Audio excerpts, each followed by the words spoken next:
الآن هذه صور جديدة التقديرات فقط. تفضل.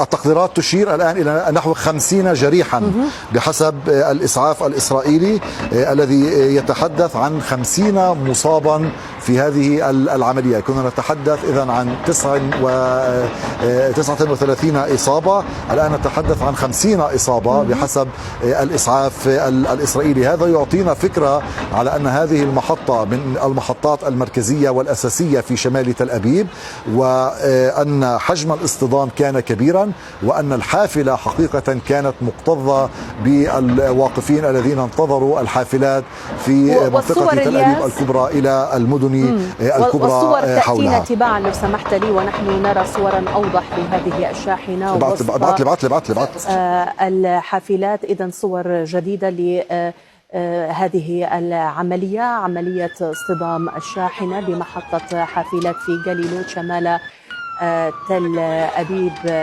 الياس، مسألة الحديث عن أن هذه العملية تمت بدوافع قومية، ممن صدر هذا التصريح؟ هل صدر أي تصريح واضح بهذا الشأن؟ إذا نتحدث الآن عن 50 مصابا في عملية الدهس، هذه وفق الإسعاف الإسرائيلي.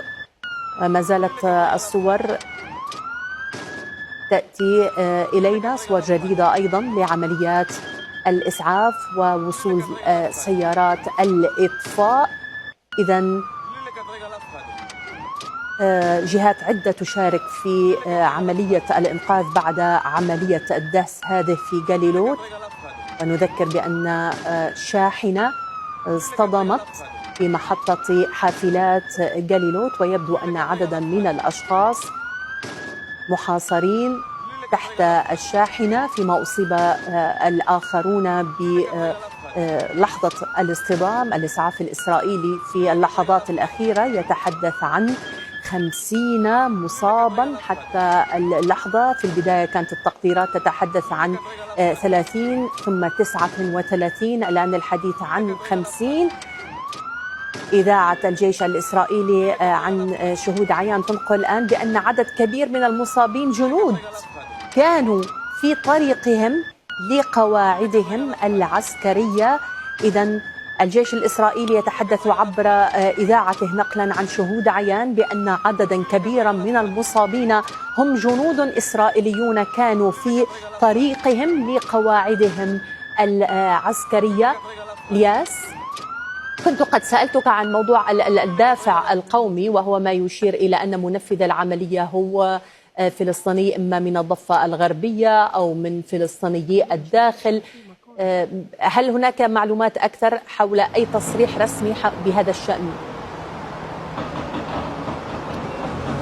ليس واضحا بعد هوية المنفذ ومن أين جاء، لكن التقديرات الأولية للشرطة والتي أصدرتها الشرطة الإسرائيلية في بيان أولي، الشرطة تقول بأنها تتعامل مع الحادث على أنه على خلفية قومية، أو كما يسمونها خلفية إرهابية، بمعنى أن المنفذ هو فلسطيني. والشرطة الإسرائيلية تؤكد بأنه تم تحييد منفذ هذه العملية بمعنى إطلاق النار عليه. ليس واضحا ما الذي انتهى إليه الأمر، بمعنى هل استشهد أم أنه أصيب بجروح أم ماذا، لكن الشرطة الإسرائيلية تستخدم مصطلح التحييد، وواضح بأنه تم إطلاق النار عليه. والتعامل بهذا الشكل هذا ربما أيضا يعزز مسألة أن ما حدث هو بالفعل عملية على خلفية قومية. واضح أن كان هنالك اصطدام عنيف بهذه الشاحنة بمحطة الحافلات، وأيضا بحافلة يبدو أنها كانت موجودة ومصطفى على موقف الحافلات أو على محطة الحافلات هذه في منطقة جليلوت. هذه منطقة مركزية تقع قريبا من شاطئ البحر، وهي تقع إلى الشمال من مدينة تل أبيب الكبرى، بين مدينة تل أبيب ومدينة هرتسلية إلى الشمال منها. هذه منطقة حيوية ومركزية بالعادة، وهي مركز لمفترقات طرق كبيرة التي تربط شمال البلاد بجنوبها وتمر تمر أيضا عبر مدينة تل أبيب، وتربط أيضا مدينة تل أبيب الكبرى بالعديد من القرى والبلدات الإسرائيلية الواقعة إلى الشرق منها. بمعنى نحن أمام مفترق طرق كبير فيه جسور ضخمة تنقل حركة المسافرين شمالا إلى مدينة هرتزلية وكفر سابا ونتانيا وحيفا، وأيضا عبر شارع رقم 5 باتجاه الشرق، وبعد ذلك إلى شارع رقم 1 باتجاه مدينة القدس. إذا نحن نتحدث عن محور للطرق الرئيسي، ويبدو أن المنطقة التي وقعت فيها العملية هي منطقة حافلات مركزية، لأن عدد الإسرائيليين الذين وجدوا في هذه المحطة ساعة وقوع الحادث يبدو أنه كان كبيرا وكبيرا جدا،